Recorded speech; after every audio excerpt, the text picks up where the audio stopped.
Airtightness in your home may not be something you think about often, but advocates say that should change, and pursuing it improves damped and drafty buildings. One technique from air sealant business Aero Solutions was shown to government and private property managers at a Dunedin student flat recently. Sam Ollie explains.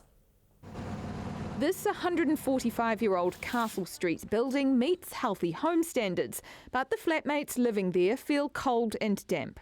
And we'll just put the heat pump on for 10 minutes, or as little as we can, and then just layer up, put a thermal, a hoodie, and then my puffer jacket and a beanie on, basically to stay warm.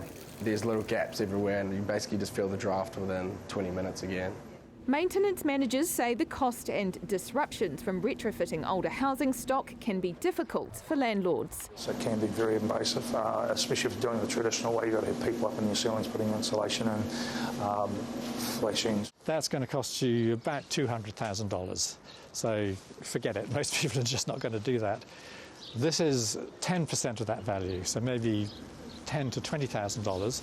The landlord of this home got a discount for allowing a demonstration of an air sealant to fill gaps, a method used on hundreds of thousands of homes overseas, but so far few here. The Green Building Council in attendance at the demo. So in New Zealand we don't have any requirement for air tightness or even pressure testing in any of our buildings, even our houses, and that is quite rare across the world. So in places like the UK, every single new home has to have a pressure test before it can get its final certificate. Saying our rules need to change. Yeah, by not having requirements or expectations around air tightness, that leaves it to luck, really. The method on display here required emptying the flat the day before, then putting in the product.